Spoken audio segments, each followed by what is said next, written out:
서울시 도시계획조례 55조에 따르면 아크로 리버파크가 속해 있는 용도지역은 제3종 일반주거지역으로 용적률 기준 250% 이하로 아파트를 지을 수 있습니다. 용적률이란 해당 대지 내에 건축물을 얼마나 높게 지을 수 있는지에 대한 법적인 기준입니다.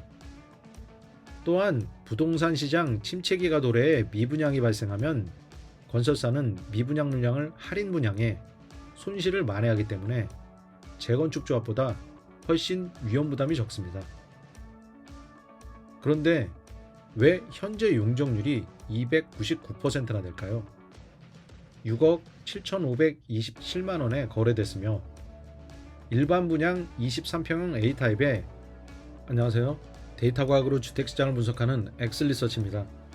이번 시간에는 평당 1억짜리 초고가 아파트에 설치된 공공임대주택인 장기 전세 아파트로 집주인들이 어떻게 천문학적인 수익을 실현할 수 있는지 그 비밀을 알아보겠습니다. 영상 시청 전에 구독과 좋아요, 알림 설정 부탁드립니다.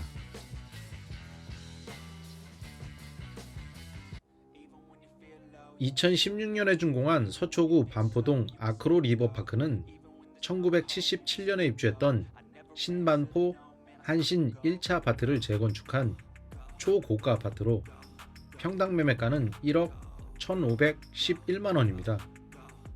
최고 층수는 38층이고 장기 전세 임대주택을 포함한 세대수는 1,612세대로 구성된 대단지로 용적률은 299%입니다. 아크로 리버파크 아파트는 9호선 신반포역에서 도보로 5분 거리에 위치해 있고 반포 한강공원이 도보 3분 거리에 있습니다. 반포대교와 서울 고속터미널에 인접한 교통 요충지에 자리 잡고 있습니다. 서울시 도시계획조례 55조에 따르면 아크로 리버파크가 속해 있는 용도지역은 제3종 일반주거지역으로 용적률 기준 250% 이하로 아파트를 지을 수 있습니다. 용적률이란 해당 대지 내에 건축물을 얼마나 높게 지을 수 있는지에 대한 법적인 기준입니다. 용적률이 높으면 건축물을 높게 지을 수 있고 용적률이 낮으면 건축물을 낮게 지을 수밖에 없습니다. 아크로 리버파크의 용도지역은 법정 용적률 250%인 3종 일반주거지역에 속해 있습니다. 그런데 왜 현재 용적률이 299%나 될까요? 왜냐하면 공공임대주택인 장기전세 임대주택 85세대가 포함됐기 때문입니다. 그렇다면 평당 1억이 넘는 초고가 아파트에 장기전세 임대주택이 85세대나 있는 이유는 뭘까요? 국토계획법 시행령 제85조 3항에 그 이유가 있습니다. 제3항 1호를 보면 제3종 일반주거지역에서 공공주택 특별법 시행령에 따른 공공임대주택을 건설할 경우 해당 도시에서 규정한 법정 용적률의 1.2배까지 용적률을 완화시켜줍니다. 공공주택 특별법 시행령 제2조 1항 4호를 보면 장기 전세주택 또한 공공임대주택으로 규정하고 있습니다. 국토계획법에 규정한 용적률 기준인 서울시 도시계획조례를 확인해 보겠습니다. 국토계획법 제85조에 따른 용적률 완화 기준은 조례 제55조 16항에 따르면 장기전세주택이 포함된 공동주택을 건립할 때 제3종 일반주거지역의 용적률은 300% 이하로 규정하고 있습니다. 따라서 기준 용적률 250%에 1.2배인 용적률 300%까지 완화돼 세대수를 큰 폭으로 증가시킬 수 있습니다. 그렇기 때문에 아크로 리버파크의 용적률이 기준 용적률보다 20% 이상 높아진 것입니다. 아크로 리버파크 23평형 아파트 평면도입니다.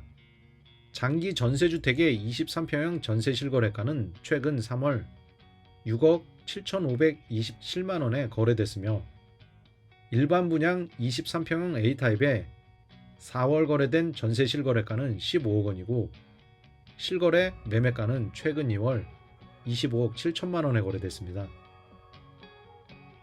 아파트 가격을 결정짓는 본질은 땅값이며 땅값은 해당 토지의 용적률 높낮이에 따라 결정됩니다. 주거지역 토지의 용적률이 높으면 그만큼 세대수를 증가시킬 수 있고 용적률이 낮으면 상대적으로 세대수가 덜 증가하기 때문에 아파트 값은 큰 차이를 보입니다.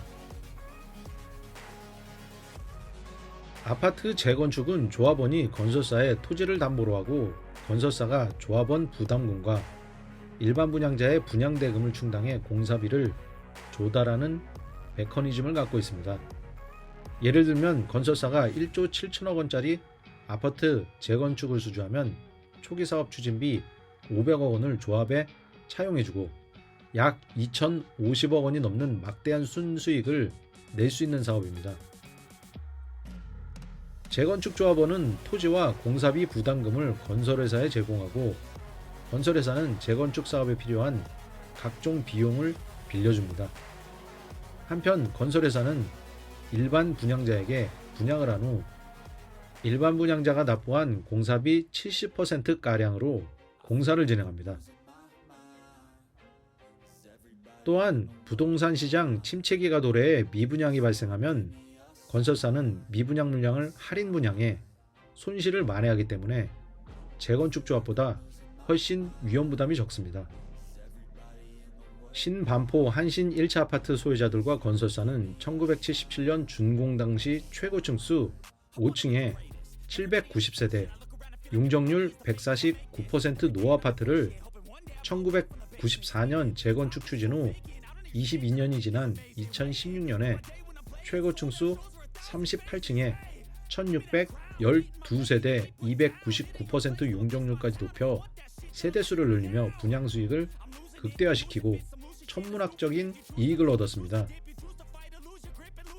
재건축 조합원과 건설회사의 분양 당시 구체적인 손익을 분석해보면 장기전세 임대주택 85세대를 서울주택도시공사에 제공 후 일반 분양 115세대가 증가해 약 1,110억 원의 분양 수익을 남길 수 있었습니다.